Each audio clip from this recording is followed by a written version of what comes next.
Bismillahirrahmanirrahim. Assalamualaikum warahmatullahi wabarakatuh.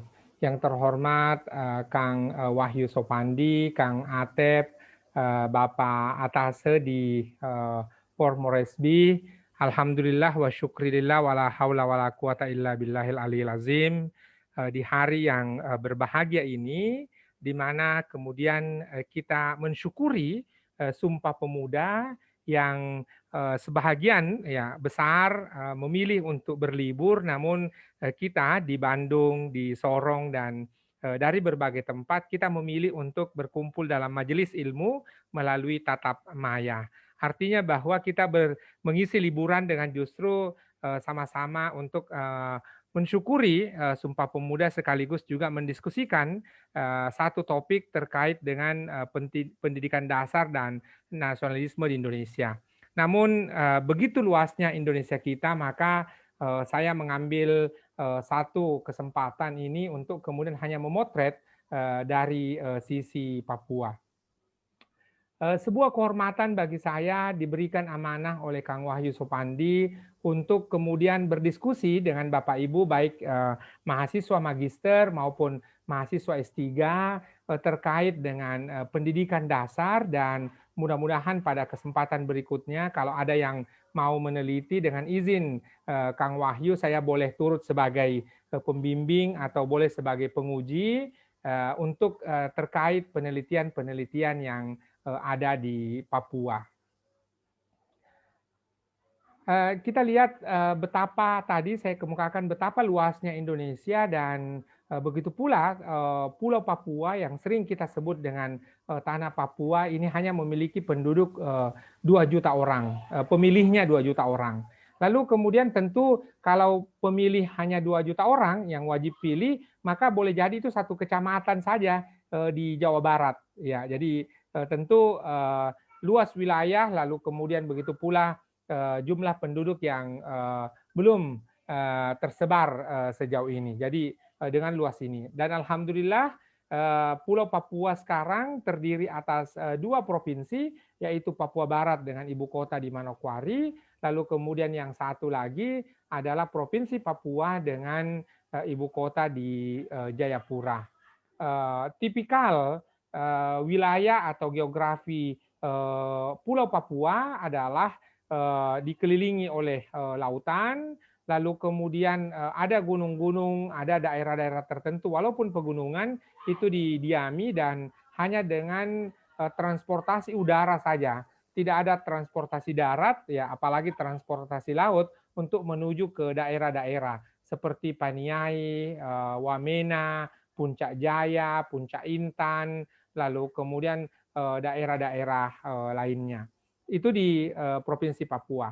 Sementara di Provinsi Papua Barat sendiri ada Puncak Arfak yang kemudian perjalanan ke sana harus melalui daerah Manokwari, dan sekarang sudah menjadi daerah otonom baru yang disebut dengan kabupaten. Ini hanya mengantar supaya ketika kemudian nanti saya mendiskusikan lokasi-lokasi akan dapat terbayang betapa setiap daerah di Papua memiliki kekhasan masing-masing, dan itu dipicu dan dipacu awalnya adalah dari kondisi geografis di mana kemudian ini menjadi kesempatan untuk ekspresi di setiap wilayah itu, lalu kemudian terdapatnya dalam tanda kutip saya menyebutnya kemandirian, di mana ini juga sangat dipengaruhi oleh kondisi lingkungan masing-masing. Saya menyebutnya Trisula Pendidikan Tanah Papua, di mana kemudian ada YAPIS, itu sudah 52 tahun, ada YPK, itu 58 tahun, lalu kemudian ada YPPK. Inilah 3 lembaga pendidikan yang kemudian menjadi tombak bagi pendidikan dasar. Ya, sebelum kemudian tersedianya secara luas madrasah ibtidaiyah negeri, sebelum tersedianya secara luas sekolah dasar negeri, maka kemudian 3 lembaga pendidikan inilah yang kemudian mengusahakan pendidikan-pendidikan yang memang memungkinkan untuk kemudian masyarakat bisa menempuh pendidikannya atau mendapatkan akses pendidikan. Ini tadi YAPIS, YPK, dan YPPK semuanya adalah akronim singkatan untuk mudah menyebutnya. Ini nama lengkapnya, Yayasan Pendidikan Islam di Tanah Papua disebut dengan YAPIS, kemudian Yayasan Pendidikan Kristen Papua YPK, lalu kemudian Yayasan Pendidikan Persekolahan Katolik YPPK. Ini kurang Kristennya di YPK. Lalu kemudian saya ingin mendiskusikan ya bahagian khusus nanti pada Papua Barat, di mana kemudian saya menyebutnya ada garis maya antara utara dan selatan. Daerah-daerah Raja Ampat, Salawati, Misol, Waigo, ini adalah merupakan daerah-daerah di mana secara geografis mereka sangat dekat dengan Ternate dan Tidore. Kesultanan Ternate dan Tidore lah yang kemudian mengenalkan Islam dalam salah satu versi, ada tentu versi-versi yang lain, tetapi saya ingin secara khusus mengutip bagaimana kemudian kedekatan geografis antara Ternate dan Tidore kemudian membawa perjumpaan antara Islam dan tanah Papua. Dan jikalau melihat pada pandangan Tony Wanggai, maka kita bisa melihat bahwa sesungguhnya kedatangan Islam ataupun perjumpaan Islam antara tanah Papua itu lebih awal berbanding dengan perjumpaan Kristen maupun Katolik. Ketika kemudian Islam sudah masuk dan dipeluk sebagai salah satu agama di tanah Papua melalui Raja Ampat tadi, Misol, Salawati, Batanta, dan juga Waigio, ini kemudian berjumpalah dengan misionaris misi sending, ya, yang kemudian Otto dan Glaser, yang kemudian mereka diantar oleh tentara Ternate dan Tidore ini untuk kemudian menyebarkan Islam yang dimulai dari Pulau Mansinam, yaitu di Manokwari. Lalu kemudian, ya walaupun sesungguhnya tidak tepat juga saya membagi antara garis maya selatan dan utara, tetapi kemudian kita bisa lihat bagaimana penyebaran misi Kristen yang tadi Otto dan Glaser memulainya dari Pulau Mansinam di Manokwari. Dan ada aspirasi untuk menjadikan Manokwari sebagai kota Injil, walaupun dalam perkembangan berikutnya justru ditolak oleh gereja dan tokoh-tokoh Kristen sendiri. Ini yang menjadi dasar di mana kemudian adanya pembeda antara ekspresi beragama antara daerah selatan dan daerah utara, yang kemudian di daerah selatan berjumpa dengan Islam, lalu kemudian di daerah utara sendiri berjumpa dengan Kristen. Pada perkembangan selanjutnya, pendidikan-pendidikan dasar tidak saja kemudian diinisiasi ataupun diprakarsai oleh tiga trisula pendidikan Papua tadi, yaitu YAPIS, YPK, dan YPPK. Pada perkembangan berikutnya juga adalah atau perkembangan selanjutnya hadir pendidikan keagamaan diantaranya Muhammadiyah, Ma'arif, DDI, dan Hidayatullah. Saya mengampu satu mata kuliah pendidikan transformatif, di dalam pendidikan Islam, itu kemudian nanti boleh dilihat di YouTube saya. Saya kemudian mendiskusikan ragam bagaimana perjumpaan Muhammadiyah, lalu kemudian Ma'arif, DDI, Hidayatullah, dan begitu pula dengan lembaga pendidikan lainnya. Ini kemudian menjadi kesempatan wujudnya warna-warna baru bagi pendidikan dasar, ya, yang sepenuhnya adalah yang melingkupinya. Nanti kita akan lihat juga bahwa nasionalisme dalam arti seperti kehadiran tentara dalam berbagai pos militer yang ada di Papua, ini juga menjadi kesempatan bagi kita untuk wujudnya lembaga-lembaga pendidikan dasar. Dan bahkan dalam beberapa kasus, ini tentu tidak semuanya, tetapi hanya satu atau dua, di mana kemudian tentara atau aparat TNI diminta untuk turut mengajar karena ketidaktersediaan guru-guru di lembaga pendidikan dasar. Kita bisa melihat bahwa potret tanah Papua dalam hal kaitan pendidikan dasar kemudian saya buat dalam 3 kata kunci. Pertama, pendidikan keagamaan tadi, lalu kemudian patriotisme, lalu kemudian sampai batas tertinggi. Nanti saya akan eksplor apa yang saya kemukakan dalam kata kunci sampai batas tertinggi. Tetapi kita bisa melihat tadi bahwa ada YAPIS, YPK, dan YPPK menjadi trisula pendidikan keagamaan, walaupun itu tidak disebut sebagai pendidikan Islam, di mana kemudian walaupun YAPIS, Yayasan Pendidikan Islam, tetapi murid-muridnya juga adalah orang-orang Kristen dan orang Katolik. Begitu pula kemudian di pendidikan Kristen dan di pendidikan Katolik tidak ada batas-batas ataupun identitas keagamaan yang tumbuh, karena kemudian orang saling mengakses lembaga pendidikan yang disiapkan oleh lembaga pendidikan tertentu. Lalu kemudian dalam kaitan ini juga kita bisa melihat betapa bahwa seperti dokumentasi dari Republika Online, ini juga saya dalam 3 atau 4 kesempatan berkunjung ke distrik Walesi di Kabupaten Jayawijaya, di mana kemudian ada madrasah ibtidaiyah yang didirikan oleh YAPIS. Walaupun kemudian YAPIS tadi, saya ingin mengulangi kembali, Yayasan Pendidikan Islam di Tanah Papua, namun kemudian murid-muridnya tidak hanya dari orang-orang Islam semata-mata, tetapi juga dari orang-orang Kristen dan orang-orang Katolik. Ini kemudian menjadi tanda bahwa cairnya ataupun lunturnya batas-batas keagamaan dalam kaitan dengan pendidikan di Tanah Papua sendiri.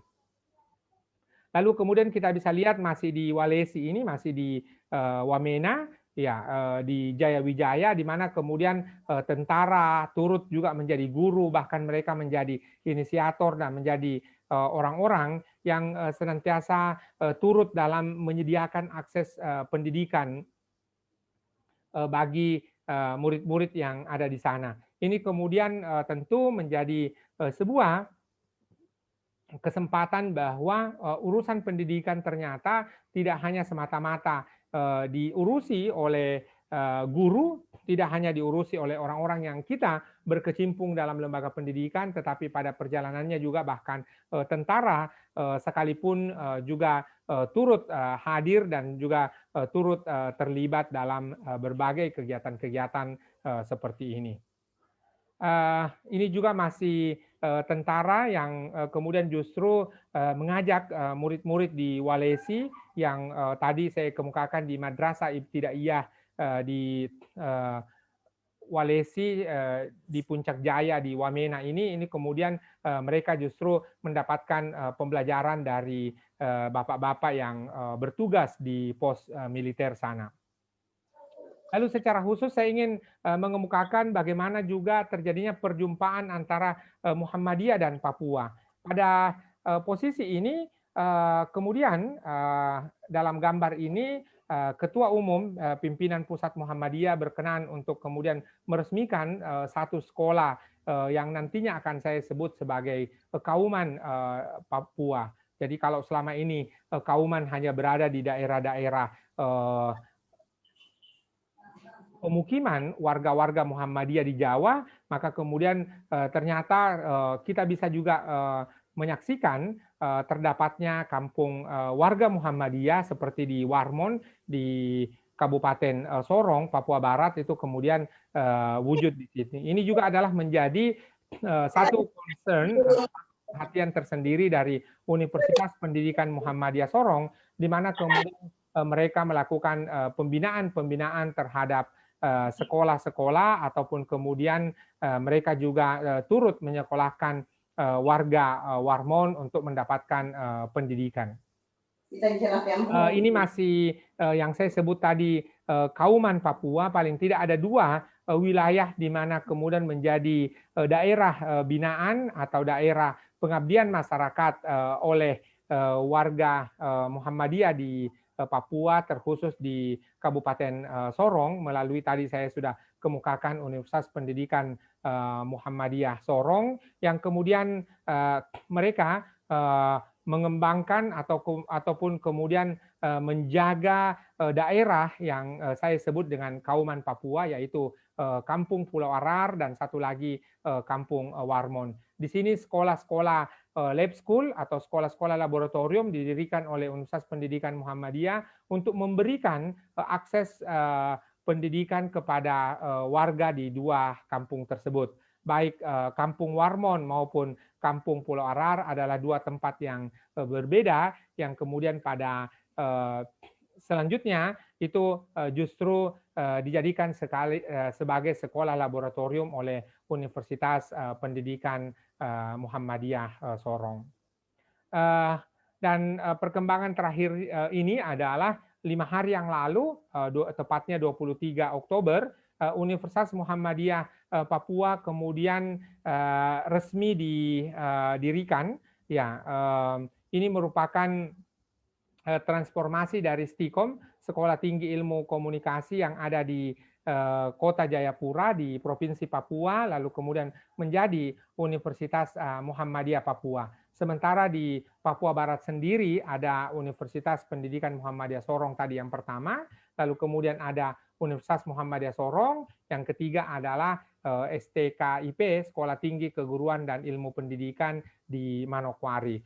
Ini menunjukkan bahwa YAPIS sendiri punya 5 perguruan tinggi, sementara Muhammadiyah punya 3. Ini menunjukkan bahwa konsentrasi pendidikan sesungguhnya seperti yang saya sudah kemukakan tadi adalah merupakan bahagian ataupun merupakan di antara pilihan-pilihan ataupun juga lahan pengabdian masyarakat dari perguruan tinggi. Dan wujudnya pendidikan dasar tidak terlepas dari adanya perguruan tinggi yang menginisiasi tadi sekolah laboratorium, lalu termasuk juga bagaimana di Papua sendiri, di Wamena, itu kehadiran Universitas Amal Ilmiah menjadi penggerak ataupun menjadi pendorong, ya, sehingga kemudian di mana dalam kesempatan tersebut, ya, memberikan penguatan-penguatan bagi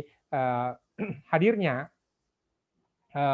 yaitu sekolah-sekolah yang merupakan ya binaan dari perguruan tinggi. Ini kemudian menjadi satu tanda bahwa pendidikan dasar yang ada di Papua itu kemudian terjadi karena munculnya ya sinergitas ataupun munculnya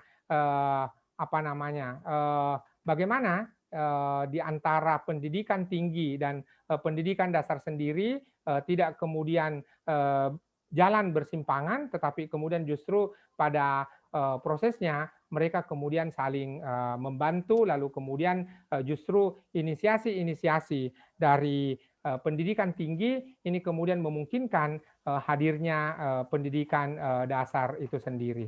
Bapak Ibu sekalian, saya ingin meneruskan pada kaitan dengan ini adalah hadirnya universitas-universitas ini dengan jurusan PGSD, lalu kemudian di Institut Agama Islam sendiri itu kemudian hadir adanya pendidikan guru madrasah ibtidaiyah, ini tentu adalah peluang-peluang untuk kemudian wujudnya sinergitas, lalu kemudian kolaborasi di antara berbagai lembaga pendidikan.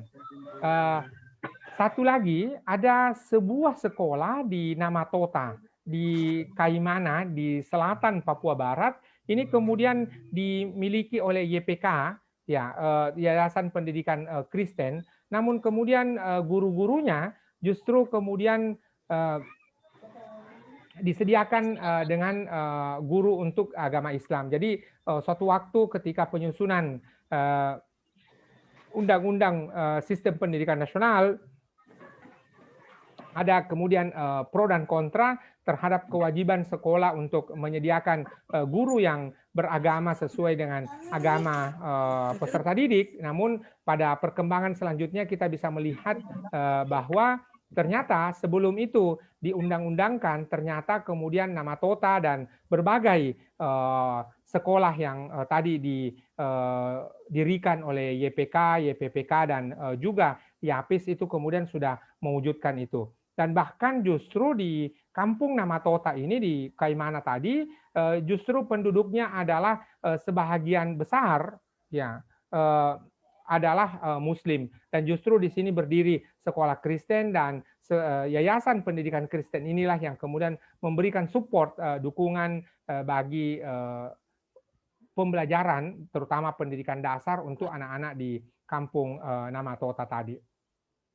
Begitu pula kita lihat ada satu sekolah di Waisai, ibu kota Raja Ampat. Ya, ada Yapis Raja Ampat, ini salah satu daerah 3T, daerah terluar di tanah air kita dan ini di tanah Papua. Ini kemudian memberikan kesempatan untuk pembelajaran sekolah dasar Islam terpadu, namun kemudian lagi-lagi tidak menutup diri bahwa hanya masyarakat Muslim saja yang kemudian hadir di situ, tetapi juga dalam berbagai kesempatan senantiasa memberikan peluang bagi siapa saja tanpa melihat kepada agama untuk turut bergabung. Saya ingin kemudian dari gambaran-gambaran ataupun apa yang saya kemukakan tadi, saya ingin memberikan pada kata kunci pendidikan, keagamaan, dan nasionalisme itu pada 3 hal, yaitu di mana adanya pendidikan yang lintas agama, walaupun spirit keberagamaanlah yang mendorong tumbuhnya atau bahkan berdirinya pendidikan dasar tadi, namun dalam perkembangan berikutnya tidak dijadikan sebagai sarana yang eksklusif hanya semata-mata untuk anak-anak dari agama tertentu yang bisa menikmati, tetapi justru bisa lintas agama. Yang kedua adalah sama dengan wilayah-wilayah lain di Indonesia, bahwa anak-anak kita senantiasa ditumbuhkan nasionalisme, dan kita bisa lihat kalau kami di Papua pada saat Indonesia Raya dikumandangkan, semua orang berhenti, lalu kemudian meninggalkan aktivitasnya, yang naik motor berhenti, kemudian yang naik mobil berhenti, karena setiap Senin ada upacara di sekolah. Jadi kalau biasanya kita melewati, saya perjalanan dari rumah ke kampus, melewati sekolah di mana kemudian dikumandangkan Indonesia Raya, sementara penaikan bendera, maka ada piket khusus yang akan meminta para pengendara dan orang-orang yang melewati depan sekolah itu untuk kemudian berhenti. Itu merupakan pemandangan yang jamak dan pengalaman yang justru saya dapatkan di tanah Papua sendiri. Yang terakhir, bahwa dalam kaitan dengan pendidikan, keagamaan, dan nasionalisme di sini adalah selalu saja nilai kemanusiaan yang hadir. Hani, kemudian justru yang ada adalah justru kemanusiaan yang tumbuh. Jadi lagi-lagi saya ingin menegaskan bahwa pendidikan di tanah Papua ketika diwujudkan oleh lembaga-lembaga pendidikan keagamaan, pada perkembangannya justru kemudian tidak menyediakan khusus untuk anak-anak dari satu daerah atau satu wilayah tersendiri, tetapi kemudian tidak dibatasi dalam kaitan dengan keagamaan. Saya ingin menutup presentasi di bagian awal ini, dan jikalau memungkinkan nanti ada sesi tanya jawab, ada yang ingin mengkonfirmasi ataupun kemudian menambahkan apa yang saya kemukakan, bahwa ada pendidikan agama di situ di tanah Papua sebagai potret, mereka lah yang kemudian menginisiasi pendidikan-pendidikan, tetapi tidak dikhususkan untuk satu etnis ataupun satu agama tertentu. Dan di sini kita juga bisa melihat bahwa layanan pendidikan di daerah 3T, di daerah terluar, di daerah tertinggal, lalu kemudian daerah terdepan, ini kemudian ada peran serta masyarakat di situ, karena justru di daerah-daerah tertentu kita tidak bisa mendapatkan sekolah dasar negeri, di mana memang tentu dengan berbagai pertimbangan pemerintah belum bisa mendirikan sekolah negeri. Namun kemudian apa yang dapat kita lihat, bahwa peran serta terutama tadi Trisula Pendidikan Papua, YAPIS, YPK, dan PPK, mereka lah yang kemudian berinisiasi dan akhirnya kemudian wujud pendidikan.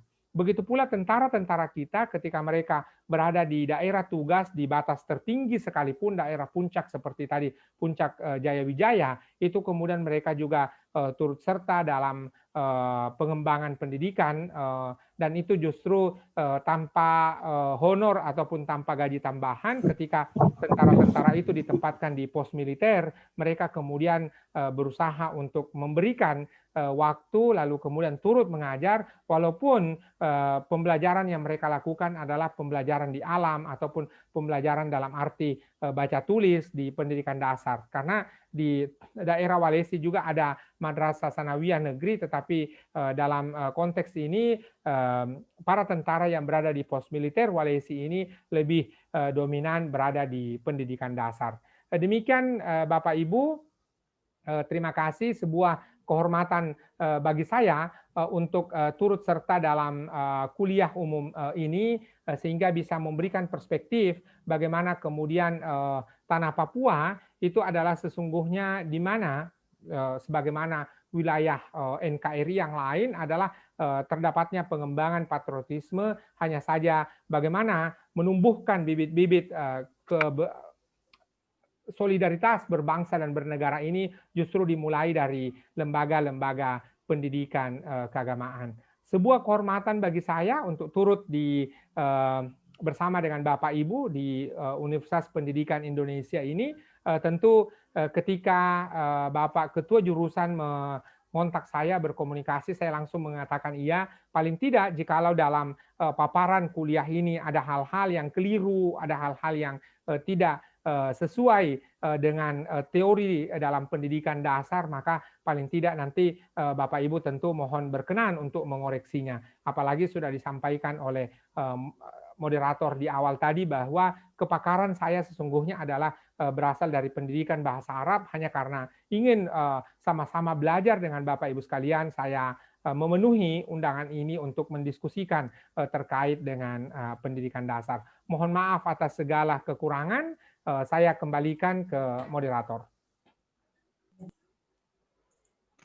Baik, terima kasih Prof.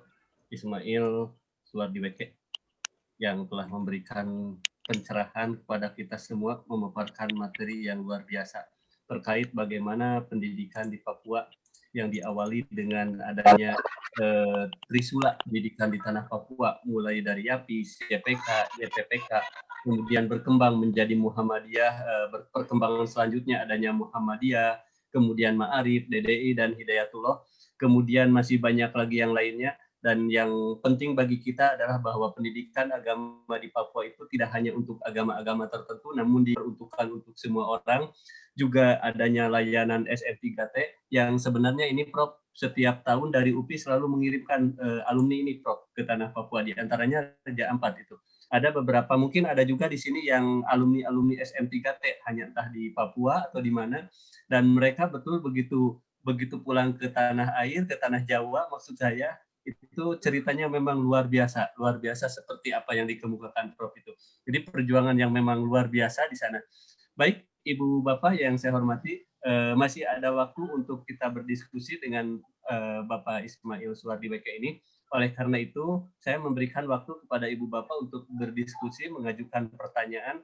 Namun sebelum ada sesi tanya jawab, barangkali ada tambahan dulu Bapak dari Bapak Kaprodi atau saja tanya jawab. Maka Bapak Kaprodi dulu, barangkali ada tambahan.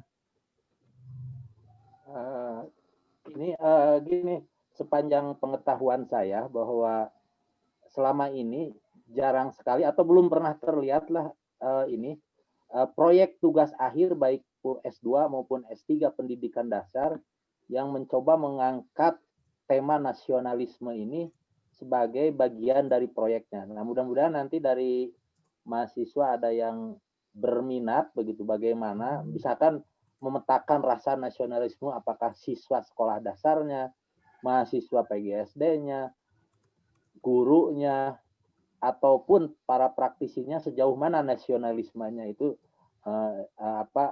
ada, atau misalkan bagaimana kita bisa mengembangkan, meneliti dan mengembangkan daripada bahan-bahan ajar yang kira-kira bisa menunjang meningkatnya nasionalisme siswa sekolah dasar, atau bagaimana mengembangkan proyek atau program pelatihan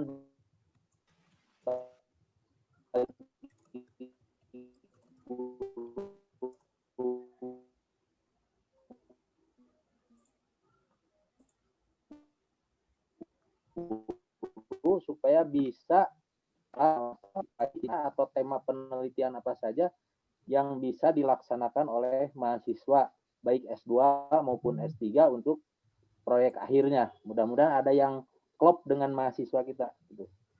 Silakan Pak Ted, nuhun. Terima kasih Bapak Kaprodi. Intinya Bapak Ibu, mari kita kembangkan berbagai penelitian, berbagai proyek, berbagai kegiatan yang bisa menumbuhkan sikap rasa nasionalisme di antara kita, baik melalui siswa SD, mahasiswa PGSD sebagai calon guru, guru-gurunya atau yang lainnya. Sehingga nanti Ibu Bapak terkait proyek tesis dan disertasi Ibu Bapak tidak hanya terkait dengan penggunaan model X, penggunaan model Y, penggunaan model Z, dan sebagainya. Tapi ini akan ada hal yang baru yang mungkin belum ada selama ini, dan insya Allah Ibu Bapak inilah yang akan menjadi pionir-pionirnya. Selanjutnya, sebelum Bapak Ibu yang lain, ini saya berikan kesempatan juga Pak Hairun, barangkali ada beberapa hal yang ingin disampaikan. Pak Hairun, mangga.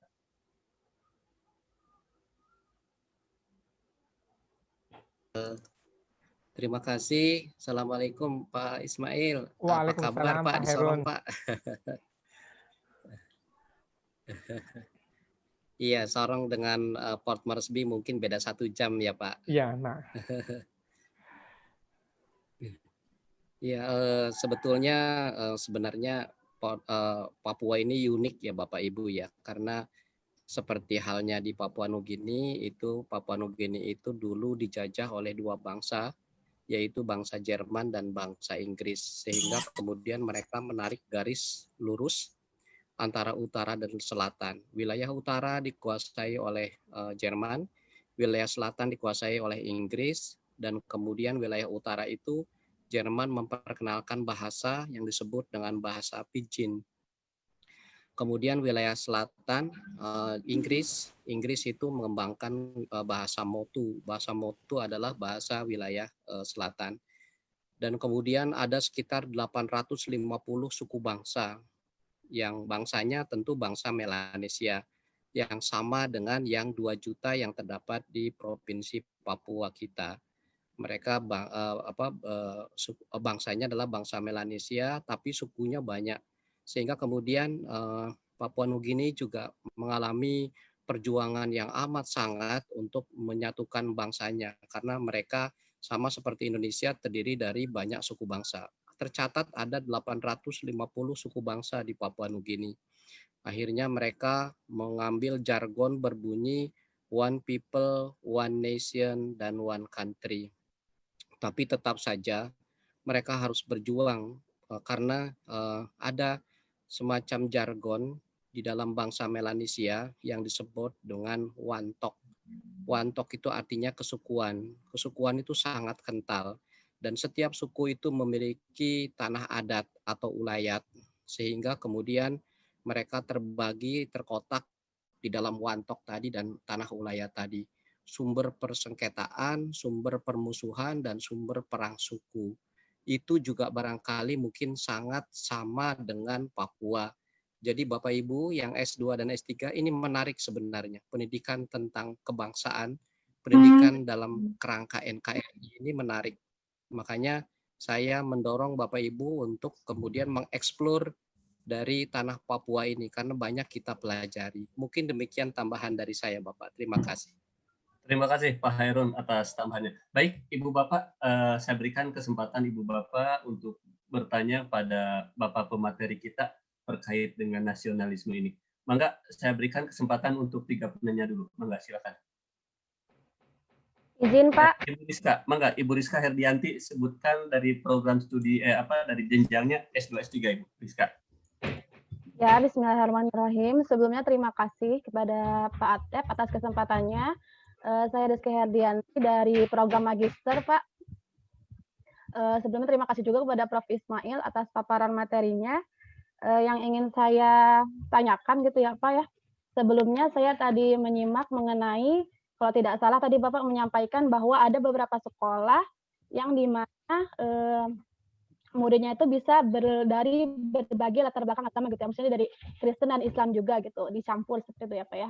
Nah kemudian yang ingin saya tanyakan, apakah dalam prakteknya itu terdapat kesenjangan atau bagaimana gitu Pak? Dan kemudian kalaupun misalnya saya ditempatkan misalnya sebagai guru di situasi kelas yang seperti itu, kira-kira kemampuan apa sih yang perlu saya miliki misalnya? Dan terutama untuk masalah nasional itu kan berarti nasionalisme gurunya juga perlu teruji dulu gitu Pak ya. Jadi misalnya kita bisa menyampaikan materi atau mungkin mengelola kelasnya itu secara baik seperti itu. Dan kalau misalnya kita terbiasa praktek di daerah selain Papua, misalnya dengan anak-anak latar belakangnya, kalau misalnya ada agama Kristen dan Islam, mungkin rasionya nggak terlalu nggak terlalu sebanding gitu. Misalnya kalau kita sekolahnya ngajarin ada sekolah Islam, berarti ya mungkin mayoritas Islam. Kemudian kalau di sekolah negeri mungkin yang Kristennya cuma beberapa saja seperti itu ya Pak. Jadi mungkin yang ingin saya tanyakan, kemampuan apa sih yang perlu guru atau misalnya miliki gitu sebagai bekal supaya kita bisa mengelola kelas dalam situasi yang seperti demikian tadi Bapak jelaskan. Mungkin itu saja Pak, terima kasih. Oke, terima kasih Ibu Rizka Herdianti dari program Magister. Barangkali Ibu Bapak silakan 2 penanya lagi sebelum dijawab oleh narasumber kita. Izin Pak. Mangga Ibu. Iya. Ibu Rizka Nur Hasanah, ini Rizka selalu Rizka. Iya. Ya, hatur nuhun Pak Atep atas kesempatannya. Kemudian kepada Pak Hairul dan Pak Ismail, juga Prof. Wahyu. Izin bertanya, ya, saya sangat excited banget mungkin. Kemarin pemaparan dari Pak Hairul mengenai Papua Nugini dan hari ini tentang Papua gitu. Bisa melihat Indonesia dari Ibu Rizka. Saya S2 baru masuk Pak semester 1 dari Magister. Iya, Mangga. Oke. Pertanyaan yang ingin saya sampaikan adalah mengenai tantangan nih Pak. Ini kan kita sedang membahas tentang nasionalisme. Nah, apa tantangan terbesar pendidik khususnya, terutama dalam pengimplementasian penanaman nasionalisme itu sendiri dan pengaplikasian pendidikan, pembelajaran ketika di masa-masa pandemi seperti ini. Sedangkan kan harus disupport dengan IT yang baik gitu. Kemudian untuk di bagian nasionalismenya sendiri, kita mengenal kalau Papua itu kan jauh sekali dari ibu kota gitu, dan terkadang menjadi isu yang menarik gitu untuk dibahas mengenai keadilannya itu sendiri. Itu saja mungkin dari saya Bapak, tantangan terbesar untuk penanaman nasionalisme di tanah Papua. Itu saja. Terima kasih. Terima kasih Ibu Rizka Nur Hasanah. Mangga 1 orang penanya lagi sebelum dijawab oleh pemateri. Barangkali masih ada penanya yang lainnya. Izin Bapak. Oke, Ibu Henry dulu. Pak Henry. Terima kasih. Oke, terima kasih. Assalamualaikum warahmatullahi wabarakatuh. Waalaikumsalam warahmatullahi wabarakatuh. Salam dari Riau, Prof. Dari Pekanbaru. Saya hanya ingin menyampaikan juga dan ingin bertanya, Prof. Kalau saya dengar tadi ya dalam webinar ini, artinya keakraban warga negara, keadaan nasionalisme, kemudian persatuan warga Papua itu saya pikir tidak ada persoalan jika memang dari dunia pendidikan saja bisa dicerminkan bagaimana mereka senantiasa untuk saling membantu, tidak ada di sana sekat-sekat antar warganya, terutama dalam hal keyakinan dalam mendapatkan pendidikan. Nah, tetapi memang kita sangat berbeda ketika mendengarkan, menyaksikan apa yang terjadi di tanah Papua. Terkadang kita mendengar kasus-kasus antar agama, antar suku mereka yang seolah-olah kalau kita di luar Papua itu melihat bahwa di tanah Papua itu ada persoalan tentang persatuan dan juga tentang nasionalisme, karena banyak dari mereka mungkin sebagian dari mereka untuk menyatakan kemerdekaan.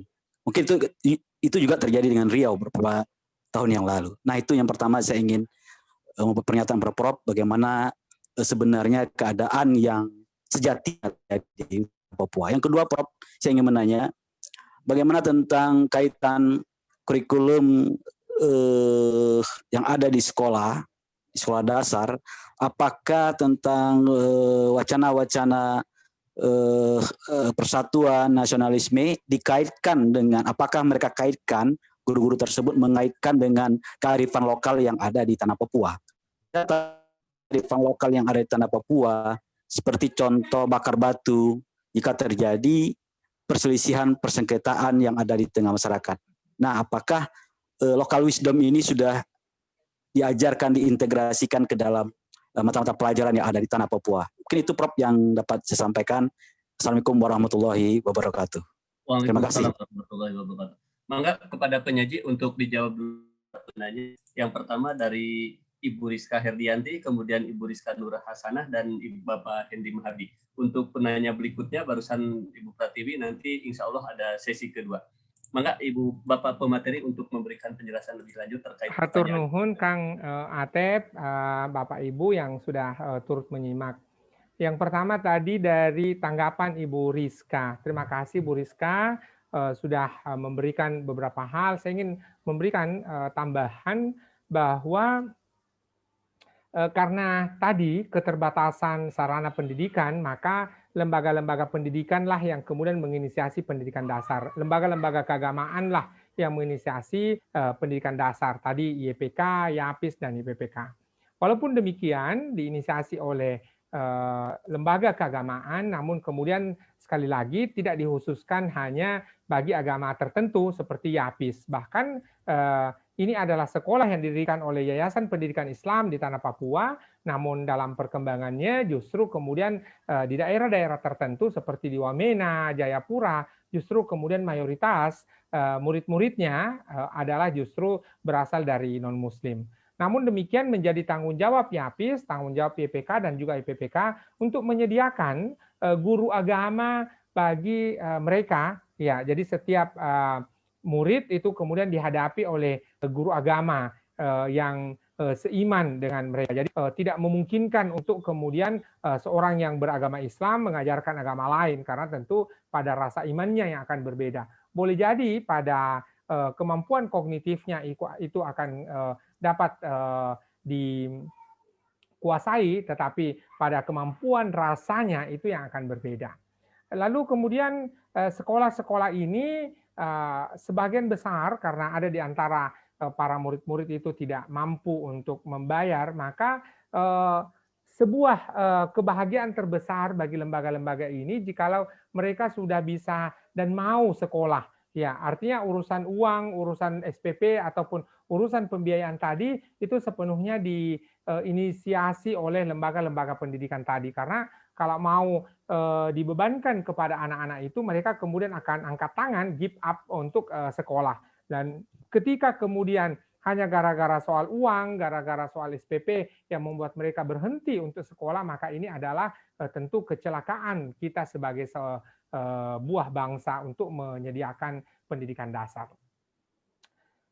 Kalau pertanyaan Rizka terkait kemampuan apa seorang guru dalam mengelola kelas, saya pikir ada dua kemampuan yang harus dikuasai di sekolah-sekolah dasar Papua. Pertama, Anda harus sabar, kemudian yang kedua harus sabar. Kenapa? Karena kontur alam dan kondisi yang berbeda antara sebagai contoh dengan di Bandung, di Jawa Barat, itu kemudian tentu sangat berbeda dengan Papua, di mana Jawa Barat itu wilayahnya yang sejuk, dingin, apalagi daerah Bandung. Ya, ini tentu berbeda dengan daerah Papua yang hangat. Ya, kalau tidak bisa saya katakan panas, tetapi karena daerah pantai tentu sangat hangat. Maka tentu di sini adalah guru-guru harus sabar. Kemudian ketika melakukan pedagogi kepada peserta didik, kepada murid-murid, mereka harus senantiasa sabar. Jadi ini tentu tidak bisa dicapai dalam 1-2 hari, tetapi harus dilatihkan. Kita bisa melihat guru-guru di Papua, betapa kemudian mereka dengan ketenangannya bisa mendampingi, dan ada 1-2 guru yang saya kenal, diantaranya saya ingin menyebut namanya adalah Ibu Jamilah. Itu kemudian berdedikasi di sekolah dasar. Memang dari namanya kita bisa lihat bahwa ini adalah seorang muslimah, namun kemudian dalam perjalanannya itu kemudian menjadi guru bagi banyak orang, tidak saja bagi seorang muslim.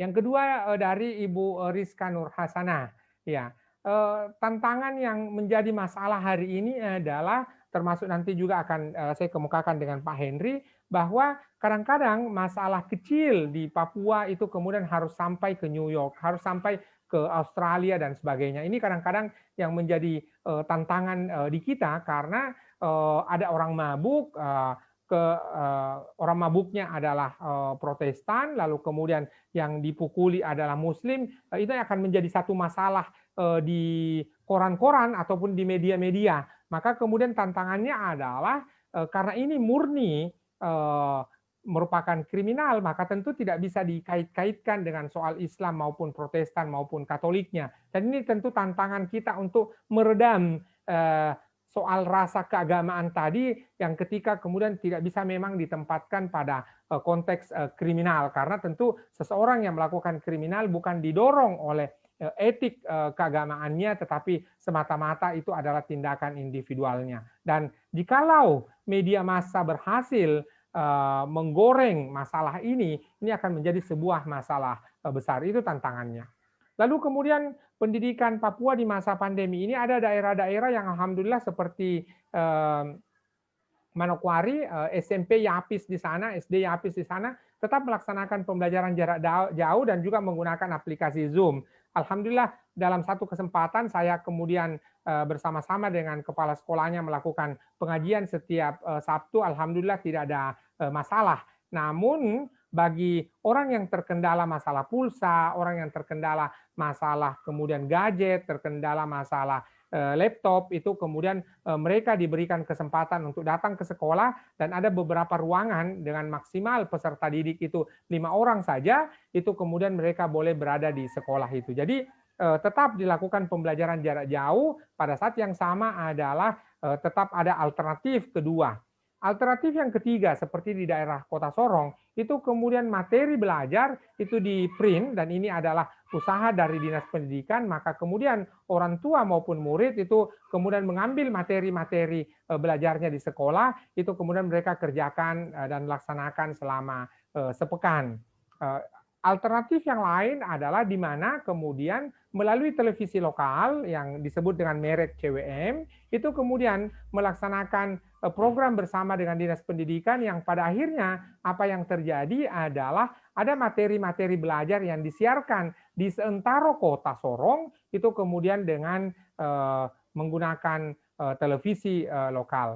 Oleh karena itu, apa yang saya ingin kemukakan, jarak yang jauh dari ibu kota yang boleh jadi kadang-kadang memunculkan masalah rasa keadilan, ini tentu sebuah hal yang sangat lumrah, namun saya pikir bahwa kita bisa melihat berbagai data yang tersedia dan bisa diakses oleh publik.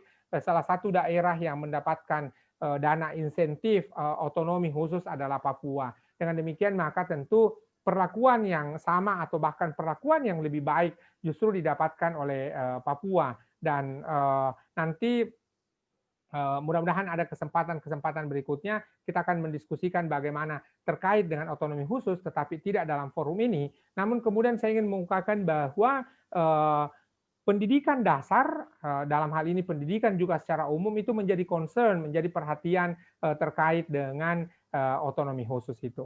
Yang terakhir dari Pak Henry, tentu sebagai manusia kita akan mudah sekali tersulut pada soal agama, pada soal identitas, etnis, dan sebagainya. Namun kemudian kadang-kadang yang menyulut ini adalah masalah politik. Apa yang dilakukan oleh tokoh-tokoh masyarakat ataupun masyarakat Papua adalah di mana kemudian dalam daerah-daerah tertentu mereka menyepakati apa yang disebut dengan noken. Noken ini ketika pemilu ataupun pemilihan presiden, pemilihan legislatif atau pemilihan apapun, itu kemudian kotak suaranya disebut dengan noken. Dan cukup pimpinan suku saja, kepala suku saja yang memilih. Sehingga tidak ada segregasi di antara masyarakat hanya gara-gara berbeda pilihan, berbeda partai politik. Dan ini oleh Mahkamah Konstitusi disahkan sebagai salah satu praktek demokrasi yang ada di tanah Papua, dan itu legal standingnya dalam hukum tata negara kita itu boleh. Jadi inilah yang menjadi salah satu praktek di mana kemudian untuk menghilangkan sekat-sekat tadi. Berikutnya lagi juga adalah tentu ada kesenjangan, ada disparitas, tidak saja Riau, tetapi juga Papua terjadi disparitas dengan Pulau Jawa, tetapi itu adalah sesuatu yang lumrah di mana kemudian kemerdekaan Indonesia tahun 45 itu dimulai dari Jakarta, dan ini tentunya akan menyebar ke seluruh tanah air kita. Dan tentu pada saatnya nanti insya Allah saya sangat optimis bahwa justru pemerataan pembangunan nanti akan mendapatkan sesuatu yang sangat mungkin bagi bangsa dan negara kita. Namun kemudian juga kadang-kadang ada berita-berita yang memang tidak dikonfirmasi secara tepat, ini juga akan menjadi sebuah masalah.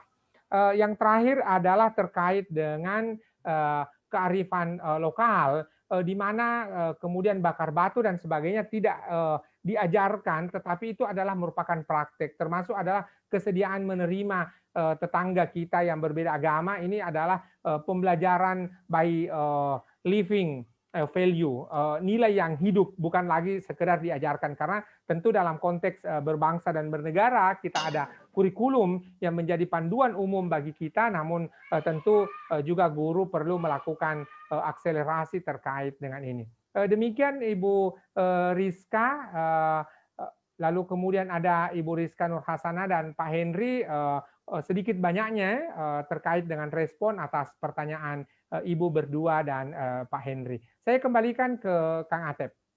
Baik, terima kasih Pak Isweke atas jawabannya, jawaban yang luar biasa. Memang Ibu Bapak kalau kita perhatikan seperti apa yang ditanyakan oleh Ibu Rizka Herdianti misalnya, kemampuan apa yang harus dimiliki oleh seorang guru, kalau kata Pak Isweke tadi hanya 2, hanya sabar dan sabar, kalau saya menambahkan justru ada 3, Prof. Harus sabar, dan satunya lagi sabar pisan. Gitu. Karena ternyata tantangannya luar biasa. Kemudian Ibu Bapak memang kita harus betul-betul selektif dalam membaca berita-berita, karena ternyata sebenarnya apa yang dikatakan Prof. Isweke ini sebenarnya sejuk di sana itu. Tidak seperti halnya di berita-berita yang selama ini kita mendengarnya ABCD.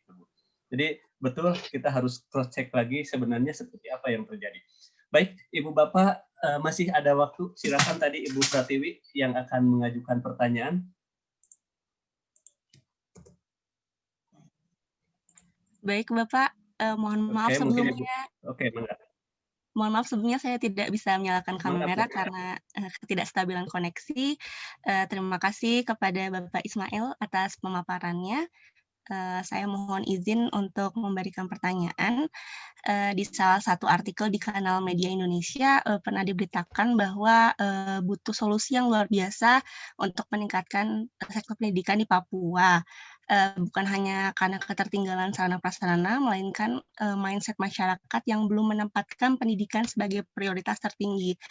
Sebagai salah satu contohnya, di artikel tersebut disebutkan bahwa mereka lebih senang berburu karena dengan berburu bisa mendapatkan daging untuk dimakan. Pertanyaan pertama mungkin bisa di-sharing mungkin apa ya pengalaman seperti ini, apakah benar? Kemudian barangkali Bapak Ismail juga bisa berbagi kepada kami semua terkait pengalaman para guru, terutamanya guru SD, untuk menanamkan nasionalisme di tengah tantangan yang tadi disebutkan. Terima kasih sebelumnya. Oke, terima kasih atas pertanyaan yang diajukan Ibu Pratiwi dari program Magister. Mangga Ibu Bapak yang lain, barangkali masih ada yang ingin didiskusikan. Saya kira banyak yang harus kita diskusikan. Pak Rifki sepertinya akan bertanya, mangga Pak Rifki. Oke, Pak Rifki Abdul Basit, mangga. Siap, hatur nuhun Pak Atep atas kesempatannya. Izin bertanya kepada Pak Ismail ya terkait nasionalisme. Sebelumnya mungkin saya izin untuk menyampaikan sebuah cerita gitu. Saya sangat terinspirasi oleh film Tanah Surga Katanya gitu. Mungkin teman-teman dan Bapak dosen juga udah pada nonton ya. Itu menceritakan seorang anak pinggiran yang berbatasan langsung dengan negara Malaysia. Nah itu dikisahkan tokoh utamanya itu Salman dan ada juga kakeknya. Terus ada Jenderal Intel. Jadi Salman ini sangat mencintai Indonesia karena terpengaruh oleh kakeknya gitu. Terus memberikan pemahaman karena kakeknya juga mantan pejuang dulunya gitu ya. Jadi sangat tertanam ke diri Salman bahwasanya saya harus mencintai negara Indonesia. Tetapi anehnya ayahnya sendiri malah pindah warga negara ke Malaysia gitu. Gitu bahwasanya ketika kita dibenturkan dengan suatu permasalahan yang nyata, itu ternyata tertanam langsung gitu kepada diri anak gitu. Bahwasanya ya dengan permasalahan yang ada, walaupun Indonesia banyak tertinggal gitu ya, banyak tertinggal dibandingkan negara yang lain, tapi dengan memberikan pemahaman-pemahaman dan sejarah, itu bisa memberikan apa ya, kecintaan terhadap negara kita gitu. Berbeda dengan kasusnya yang sekarang terjadi gitu. Bahwasanya saya banyak menemukan anak-anak kita itu hafal-hafal Pancasila, tetapi mereka lebih menyukai produk luar negeri daripada produknya sendiri gitu. Berbeda kasusnya dengan yang Salman tadi gitu. Walaupun semuanya serba mudah di Malaysia gitu ya, tetapi beliau memilih untuk tetap di Indonesia dan terus mencintai negaranya. Terus yang kedua, dulu itu pahlawan kita banyak sekali perbedaan gitu ya Pak. Ada pahlawan yang non-Muslim seperti Jenderal Yosudarso gitu ya, dan juga ada Jenderal Ulip Sumaharjo. Nah, mereka itu non-Muslim dan banyak juga yang Muslim gitu. Semuanya berbeda, ada yang di Jawa, ada yang di Sumatera, Kalimantan dan lain sebagainya. Tetapi yang jadi pelajarannya, yang jadi poinnya, dengan mereka mendapatkan permasalahan yang sama, dengan mendapatkan musuh yang sama yaitu penjajah, itu semua itu bisa bersatu gitu, Prof. Kecintaan mereka itu terhadap negara itu jadi besar gitu, sangat besar gitu. Berbeda gitu dengan sekarang yang kondisinya sudah aman, tentram, semua sudah ya normal gitu ya. Tapi kondisi kecintaan terhadap negaranya itu atau nasionalismenya itu malah cenderung menurun gitu.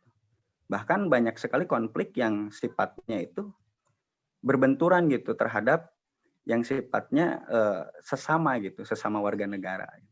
Baik itu agama, suku, wilayah gitu, dan lain sebagainya. Nah, mungkin pertanyaannya, apakah kita perlu gitu ya memberikan permasalahan-permasalahan yang real kepada anak didik kita gitu, supaya anak itu lebih mendapatkan pembelajaran yang bermakna gitu, Bro. Terus yang kedua, tadi mungkin ya, apakah kita perlu memberikan musuh mungkin ya, musuh atau masalah yang bisa diselesaikan bersama gitu, supaya tadi gitu konsep yang sebelumnya dicontohkan oleh para pahlawan kita itu bisa tertular kepada kita semua gitu. Terima kasih Pak atas kesempatannya.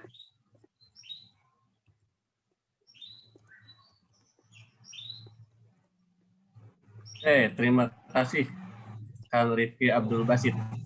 Maka Ibu Bapak satu penanya lagi untuk sesi kedua ini. Barangkali saya mau ada boleh. Saya mau boleh. Pak Rendi dulu. Oh, mangga. Oh, punten Ibu Ika dulu. Enggak apa-apa. Mangga Pak Rendi heula, mangga Pak Rendi heula. Mangga Pak Rendi heula. Mangga Pak Rendi. Bismillahirrahmanirrahim. Assalamualaikum warahmatullahi wabarakatuh. Terima kasih Bapak. Waalaikumsalam warahmatullahi wabarakatuh. Ya, terima kasih Bapak untuk kesempatannya.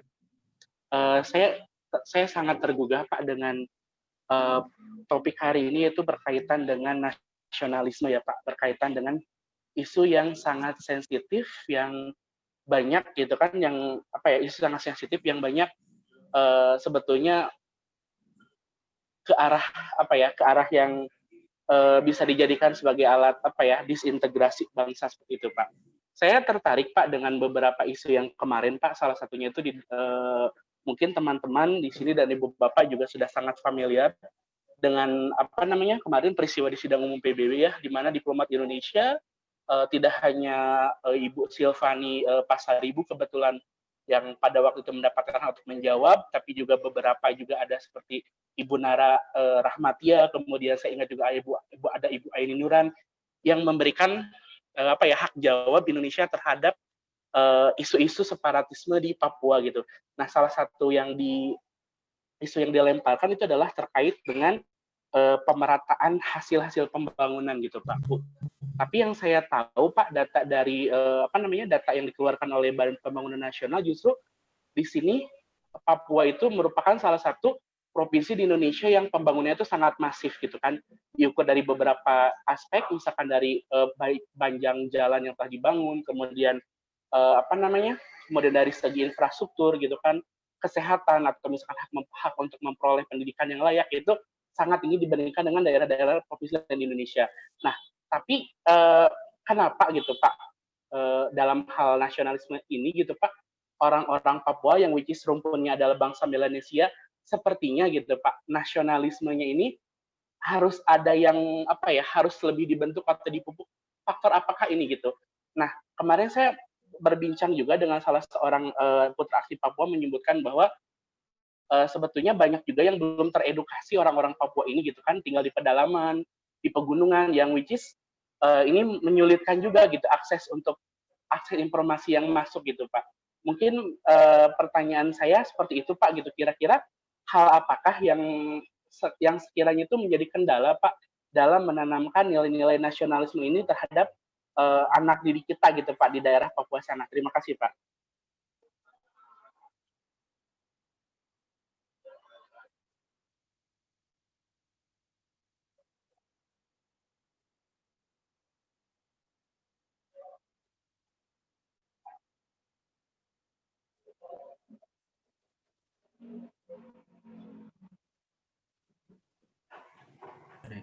Oke, terima kasih. Barangkali Ibu Isah, maaf, saya barusan termute.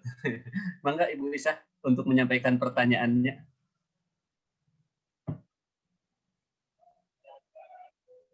Halo, Ibu Isah. Ya, terima kasih. Maaf ditutup ya ininya. Sinyalnya ini tadi juga tiba-tiba keluar saja, jadi pindah ke laptop.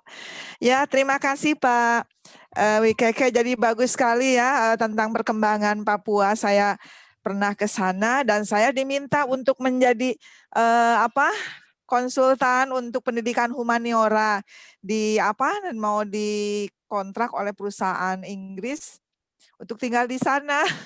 Pas saya ke sana jadi instruktur tentang pembelajaran yang mengaktifkan siswa. Mereka sangat berkesan, perusahaan dari Inggris itu kemudian meminta saya untuk menebarkan pendidikan humaniora di sana, tapi saya tidak bisa karena saya pekerjaan tambahan. Jadi sebenarnya karena saya juga pernah berpengalaman menjadi ibu asrama, jadi yang dari Papua itu memiliki kecerdasan yang tinggi ya sebenarnya begitu. Mereka itu penurut begitu ya. Dan mereka senang bercerita, senang berkelompok. Jadi satu-satunya yang sudah menghasilkan sarjana dari Papua itu dari bahasa Indonesia kemarin. Dengan pendekatan yang humanis, karena mereka sangat terbatas dalam kemampuan berbahasa Indonesia, saya ajari bagaimana membuka pembelajaran, bagaimana menerangkan, kemudian bagaimana berinteraksi. Alhamdulillah sudah lulus sekarang dan dia kepala suku ternyata. Ya, sekarang sudah lulus. Jadi sekarang kan pembangunan di sana juga banyak sedang maju-majunya ya. Di sana juga sejuk, kemudian pemandangannya hijau begitu. Lebih banyak masjid di sana di Papua daripada di tempat lain ya. Saya ke sana sudah berapa kali gitu. Sulit sekali mencari masjid, kemudian juga mencari makan tuh saya menemukan jam 11 malam. Tapi di Papua itu banyak masjid, kemudian juga makanannya enak-enak. Seperti itu. Dan yang paling mengejutkan itu ikan bakar yang kalau di sini itu mungkin 250.000, di sana itu cuma 25.000 begitu. Jadi sebenarnya suasananya menyenangkan. Jadi kalau kita mau mengadakan penelitian itu bisa diangkat, terutama ini untuk penelitian-penelitian yang global ya. Karena orang-orang luar itu sangat tertarik dengan Papua. Jadi misalnya cerita-cerita, sekarang kan ada penelitian yang dibiayai oleh Inggris misalnya 3,5 miliar. itu tentang budaya-budaya Sunda, direkam, kemudian dialihbahasakan, kemudian diketik, dan itu jadi wawasan bagi mereka bahwa Indonesia ini sangat kaya dengan dongeng-dongeng, dengan cerita-cerita, dengan budaya, dengan nilai-nilai filosofi. Jadi tadi ya kata Bapak Isweke yang tentang apa batu dan segalanya itu ya, itu memang budaya. Jadi budaya itu yang akan mengajarkan kearifan kepada kita. Jadi di sini ada etnografinya ya. Aduh, jadi terlalu banyak bicara ya kemana-mana. Sudah saja dulu begitulah. Pokoknya saya mengapresiasi jika ada penelitian tentang pengembangan pendidikan humaniora di sana, sepertinya itu bagus sekali. Terima kasih. Terima kasih Ibu Dr. Isa yang memberikan pengalamannya, dan memang ini Ibu Bapak mari kita jadikan sebagaimana tadi disarankan oleh Bapak Kaprodi. Barangkali yang belum punya ide atau sudah punya ide juga namun ingin melakukan proyek, penelitian dan yang lain-lainnya, ini bisa diangkat. Tadi ada 3 penanya, Prof. Isweke. Oleh karena itu mangga waktu untuk memberikan tanggapan terhadap 3 pertanyaan tadi.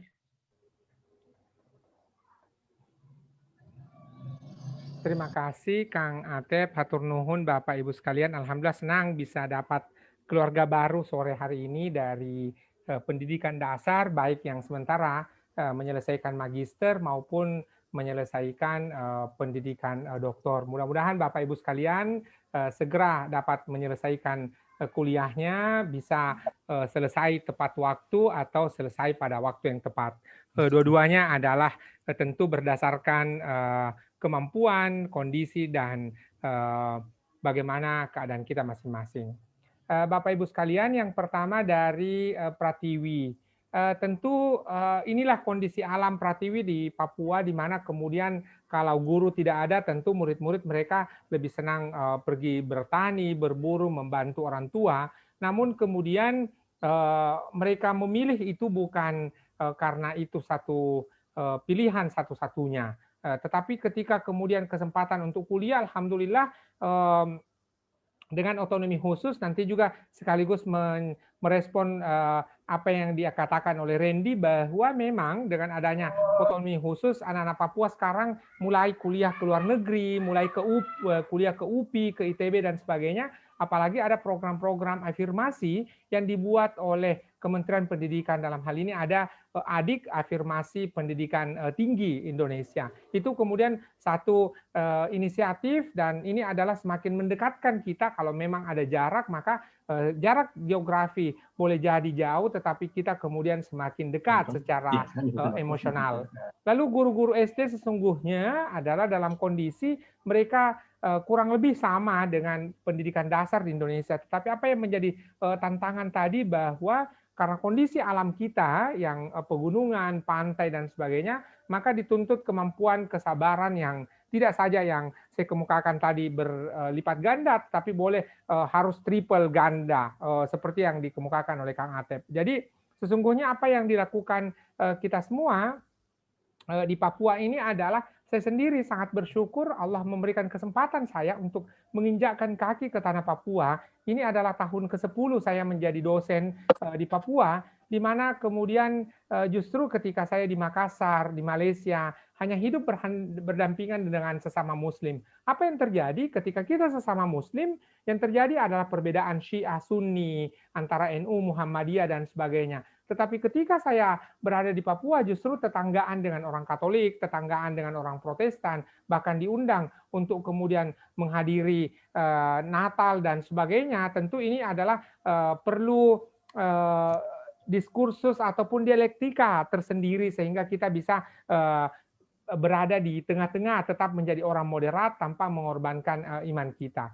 Tentu tadi saya kemukakan bahwa ada kondisi-kondisi yang tidak memungkinkan adanya sekolah dasar negeri di situ atau madrasah ibtidaiyah negeri, tetapi kemudian melalui organisasi-organisasi keagamaan kemudian ini bisa tumbuh dan justru berkembang. Dari Rifki adalah tentu kita ini bersyukur dilahirkan sebagai warga negara Indonesia, di mana baju yang kita beli ini di bulan Januari itu kemudian tidak perlu diganti sehingga Desember.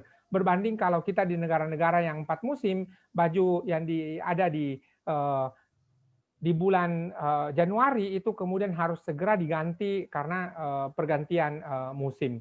Nah, di antara kesyukuran yang lain adalah orang Indonesia itu kemudian tentu lebih ramah, punya sikap komunal dan sebagainya, dan kita tentu bersyukur. Hanya saja dalam berbagai kasus ada saja orang yang lahir dalam keadaan bangsa Indonesia, namun kemudian harus memilih sebagai bangsa ataupun negara dengan berpaspor lain. Tentu berdasarkan pertimbangan-pertimbangan individual dan juga ada pandangan-pandangan politik. Namun kemudian tentu kita semua yang hadir di aplikasi Zoom ini tidak akan pernah memilih untuk mengorbankan negara berdasarkan pandangan politik, apalagi kalau kemudian mau menjelek-jelekkan bangsa dan negara kita. Dan itu dalam 1-2 kasus ada orang-orang yang melakukan pemberontakan, ada yang kemudian lari ke luar negeri melakukan itu dan meminta suaka politik, tetapi pada perkembangan berikutnya ternyata apa yang mereka laporkan itu adalah sesuatu yang keliru ataupun yang salah. Saya setuju sekali dengan apa yang disampaikan oleh Rifki bahwa apa yang terjadi di Papua ini adalah contextual teaching and learning.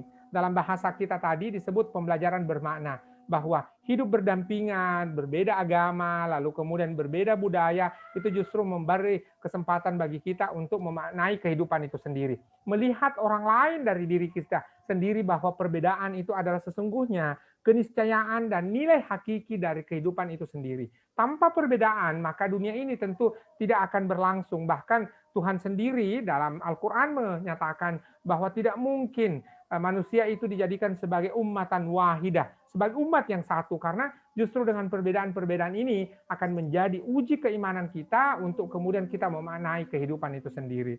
Berikutnya dari Randy, saya setuju Randy bahwa justru pembangunan yang merata, pembangunan yang banyak dilakukan oleh pemerintah kita dalam setiap pemerintahan mulai dari Soekarno, Soeharto, Habibie, Gus Dur, Megawati, SBY sampai sekarang itu kemudian menjadi daya dukung dan daya sokong bagi keberadaan bangsa kita di Papua. Namun ini menjadi catatan bahwa kadang-kadang ada saja ini yang menjadi dipolitikkan, dijadikan isu yang tidak nyaman, lalu kemudian kita perlu harus menjawabnya di PBB. Namun kita juga bersyukur kalau Randy memperhatikan dalam 5 tahun terakhir ini diplomat-diplomat yang memberikan hak jawab di sidang umum PBB tidak hanya berasal dari daerah tertentu, tetapi juga berasal dari anak-anak Papua. Dan Universitas Pendidikan Muhammadiyah Sorong mulai tahun ini punya program studi ilmu hubungan internasional, di mana kemudian salah satu target kita adalah menghasilkan diplomat-diplomat dari anak-anak Papua yang pada saatnya nanti mereka akan menjawab gugatan-gugatan dari dunia internasional, dari dunia antar bangsa, bahwa Papua selama ini baik-baik saja. Tetapi kemudian kadang-kadang, seperti yang saya kemukakan tadi, bahwa jarum yang jatuh di Papua, kadang-kadang bunyinya sampai ke New York, sampai ke Sydney. Ini tentu menjadi peluang bagi kita untuk mengkomunikasikan ini dalam konteks diplomasi internasional. Apa yang menjadi kendala dalam menanamkan nasionalisme kita adalah, nanti silakan Randy baca, ada satu disertasi bahwa ternyata sebelum tersemainya nilai-nilai keindonesiaan di Papua itu tumbuh nilai nasionalisme kepapuaan, dan ketika kemudian melalui penentuan pendapat rakyat diputuskan bahwa mereka menjadi berintegrasi dengan NKRI, ini tentu perlu waktu, perlu pengalaman bersama sehingga kita memang melakukan penyadaran bahwa bangsa dan negara kita adalah satu, yaitu Indonesia. Dan kemudian ketika keputusan bersama bangsa-bangsa melalui PBB dan mengesahkan Indonesia itu sesungguhnya berintegrasi dengan Papua ataupun Papua berintegrasi dengan Indonesia, maka ini sudah menjadi keputusan hukum yang harus diterima oleh berbagai bangsa di seluruh dunia, termasuk kita di Indonesia.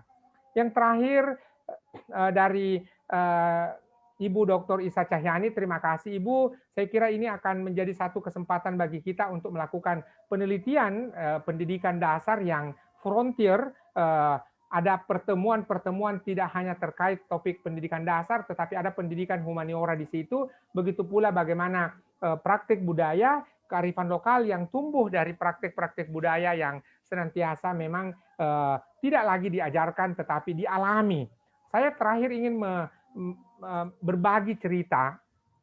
Tahun lalu saya bersama dengan Ibu Sri Mulyani. Apa yang terjadi ketika saya bersalaman dengan Ibu Sri Mulyani yang saat itu masih di bawah pemerintahan Jokowi pada periode pertama adalah di mana kemudian apa pesan Ibu Sri Mulyani kepada saya dan kepada kita yang hadir pada kesempatan kita tersebut adalah mari menjaga Papua. Salah satu cara menjaga Papua di sini adalah diskusi-diskusi seperti ini adalah terjadi kesepahaman, lalu kemudian terjadi lintas pertukaran ide dan sebagainya. Dan sekali lagi tentu saya berterima kasih kepada Ibu Dr. Isa Cahyani, Kang Atep, dan seluruh orang yang ada di program studi pendidikan dasar Universitas Pendidikan Indonesia. Bagi saya sebuah kehormatan untuk bersama-sama dengan kita untuk berdiskusi pada hari ini. Tentu dalam berbagai hal masih ada kekurangan-kekurangan, terutama dari paparan yang saya kemukakan, tapi mudah-mudahan ini menjadi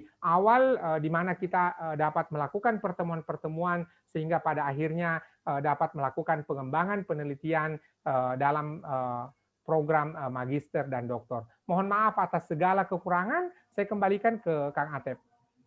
Terima kasih Prof. Isweke atas segala hal yang beliau kemukakan, atas segala jawaban pertanyaan-pertanyaan yang diajukan oleh Ibu Bapak semuanya. Ibu Bapak yang saya hormati, sebenarnya kita masih senang, masih sono gitu ya, kalau bahasa Sunda nama masih sono untuk bersilaturahim, namun waktu kita juga yang terbatas. Namun sebelum ditutup, saya di sini melihat ada guru kita, orang tua kita, Prof. Rahman. Barangkali Prof. Rahman ingin memberikan pesan kepada kita semua terkait nasionalisme ini. Waktu dan tempat, mangga Prof. untuk memberikan masukan, untuk memberikan arahannya pada kita semua. Assalamualaikum warahmatullahi wabarakatuh. Ini yang namanya dalam bahasa Sunda sokong jongklok ya. Dukung tapi secara otomatis saya harus berbicara. Saya memperoleh WA dari Kaprodi, coba bertanya mungkin. Saya tidak bertanya, hanya menyapa dengan ucapan salam Pak Kiai Ismail Suwardiweke ya. Ini wajah saya di silent-kan ya, di stop karena gangguan seperti yang sebut tadi. Pak Haji Hairul, selamat bertugas ya. Ini mahasiswa kami yang termasuk anak cerdas ya, pengalamannya banyak, kolaboratif ya, dan patut dicontoh ya. Saya bingung dari mana berangkat ya. Kalau mengatakan pengalaman itu kan last time, sesuatu yang sudah berlalu. Saya ini Pak Kiai Ismail Suwardiweke, sepertinya kita harus menyemakan resepsi ini. Mohon izin Pak Kaprodi, Pak Dr. Wahyu yang sebentar lagi profesor, insya Allah. Amin. Amin. Amin ya rabbal alamin. Doa berjamaah itu ada yang makbul, insya Allah. Paling tidak kita harus melihat realita yang ada sekarang dalam real life time ini ya. Kita itu mau apa sih goalnya itu? Tujuannya mau apa sih? Tentang holistik, tentang nasional, tentang kebersamaan, tentang hal-hal yang lain yang berkaitan dengan kenegaraan, dengan kemajuan penduduk Papua yang menurut salah satu kacamata ya kurang apalah, belum bisa dibanggakan dalam berbagai hal, terkecuali dalam emas mungkin yang sudah tadi jarum jatuh terdengar ke negeri yang lain gitu. Memang iya, itu soal lain. Kita mau apa sih kita dari kalangan pendidik ini dalam hal teaching learning proses itu, apa yang akan digarap? Goal kita itu apa? Ya. Realitinya, kenyataannya banyak hal yang harus diperbaiki. Ya. Gurunya, pendidikannya, anaknya, minatnya, dan hal-hal yang lain sudah pada kita tahu. Option yang kita pantas lakukan itu seperti apa ini Pak Hairul? Sebab multi option ya, banyak pilihan, tapi yang tepat untuk kondisi yang sekarang mau apa? Gitu. Kalau mau apa, pendidikannya di tingkat mana, siapa pendidiknya, peningkatan kesarjananya S1, S2. Lalu langkah berikutnya Pak Hairul ini yang punya peran untuk mengakomodir gitu. What next-nya? Ya. Pilihan apa dan apa yang akan dilakukan, kapan, di mana, programnya seperti apa. Tadi disebut-sebut penelitian S2, S3. Iya, ada yang mau tidak. Kalau ada yang mau, apa kendalanya? Itu what next-nya itu. Ya. Lalu kita harus memonitor, benar ada yang mau meneliti local wisdom, walaupun di situ bagaikan hutan belantara yang asetnya bisa diakses, bisa diambil oleh siapapun. Tetapi kalau saja hal-hal tadi tidak dirancang dengan bagus, gitu ya, hanya omong kosong, kita hanya webinar saja, aja diskusi begini saja, apa realnya? Ya, ini pemikiran yang harus dijewantahkan oleh Pak Haji Hairul gitu. Dievaluasi apa yang harus segera. Kita harus ada skala prioritas. Pengalaman masa lalu banyak orang yang melakukan, tapi apa yang sekarang gitu.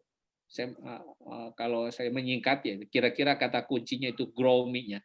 Kalau teori manajemennya itu, ya, goal-nya apa, tujuannya apa, realitinya bagaimana, option yang kita akan lakukan bagaimana.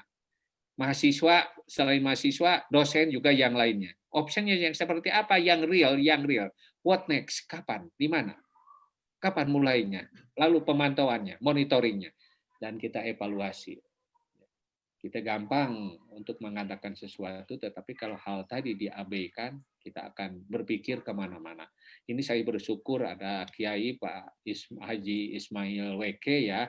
Ya, saya bersama Neng Isah ini dulu pernah ke sana, tapi ketinggalan, bukan ketinggalan kereta, ketinggalan pesawat kena satu hal yang waktu mau berlayar di seminar sambil berlayar. Iya Prof, karena macet sekali ya, macet, itu. Sekali. Wah. Itu saya kan langkah laki-laki, kasihan Dokter Isah kan bodinya oke lah gitu, tapi kalau dibawa jalan cepat saya kasihan ya.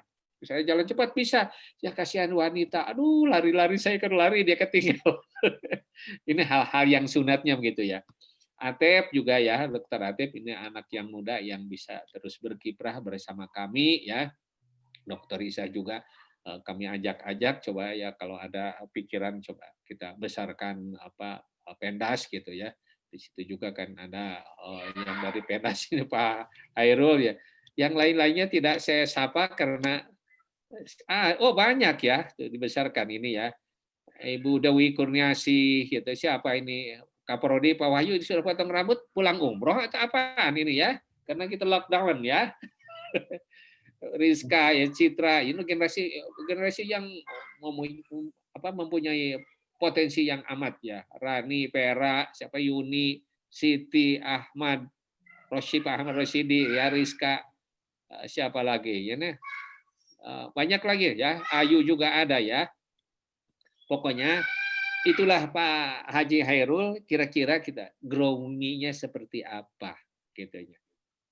Kita cantumkan sekarang kalau ada seminar begitu, tentukan apa yang akan digarap, tujuannya apa, kenyataannya apa, pilihannya mana, tindak lanjutnya what next-nya, apa yang kita lakukan, lalu kita memonitoringnya bagaimana, siapa yang akan memonitor gitu ya, lalu kita evaluasi, kita pilih skala yang paling penting, semua penting kita pilih. Dengan kalimat yang terakhir, semoga ini anak-anak kita ini Pak Kiai Ismail WK ya, ini generasi kita mah usia sudah tinggal berapa lagi ya tidak akan 100 tahun lagi ini Pak Haji Hairul ya, tapi mereka sebagai generasi penerus ya, saya doakan semoga Anda menjadi orang yang sukses ya, sesuai dengan moto saya hanya moto saja bisanya ya, progressing and succeeding together, maju dan sukses bersama. Memang kita harus berkolaboratif. Memang kita tanpa kolaboratif kita tak akan maju. Tidak ada peperangan yang dimenangkan oleh seorang diri. Tidak ada ingin memajukan negara hanya oleh seorang Khairul, hanya seorang Ismail Suwardi, walau pintar, kalau tanpa memperhatikan yang lain-lain. Seperti ban pun hanya sekedar pentil yang harganya entah berapa, tetapi amat penting dalam kebersamaan. Mari kita hidup berkolaborasi holistik dalam kebersamaan. Semoga Indonesia sukses. Amin ya rabbal alamin. Assalamualaikum warahmatullahi wabarakatuh. Waalaikumsalam warahmatullahi wabarakatuh. Terima kasih Prof atas saran, nasihat untuk kita semua, dan kita berharap mudah-mudahan Ibu Bapak kita semua bisa mengimplementasikan apa yang disampaikan oleh Prof Ismail, oleh Prof Rahman, oleh Bapak Kaprodi, Pak Dr. Wahyu, juga Pak Hairun, Ibu Isa, dan juga oleh kita semuanya. Ibu Bapak yang saya hormati, alhamdulillah acara demi acara telah selesai, pemaparan materi telah selesai disampaikan oleh pemateri kita, Prof Ismail Suwardi Weke. Juga tanya jawab telah disampaikan oleh Ibu Bapak kepada Bapak penyaji, Bapak pemateri. Mudah-mudahan sekali lagi pertemuan kita kali ini senantiasa ada dalam ridho, rahmat, dan ampunan Allah Subhanahu wa Ta'ala. Mudah-mudahan ilmu yang kita peroleh pada hari ini mudah-mudahan bermanfaat buat kita semua, buat diri kita, buat masyarakat, buat bangsa dan negara, wabil khusus buat agama kita. Mari kita tutup pertemuan kita kali ini dengan membaca hamdalah bersama-sama. Alhamdulillahirabbil alamin. Terima kasih atas segala perhatiannya. Mohon maaf atas segala kekurangannya. Kita tutup. Billahi taufiq wal hidayah. Wassalamualaikum warahmatullahi wabarakatuh. Waalaikumsalam.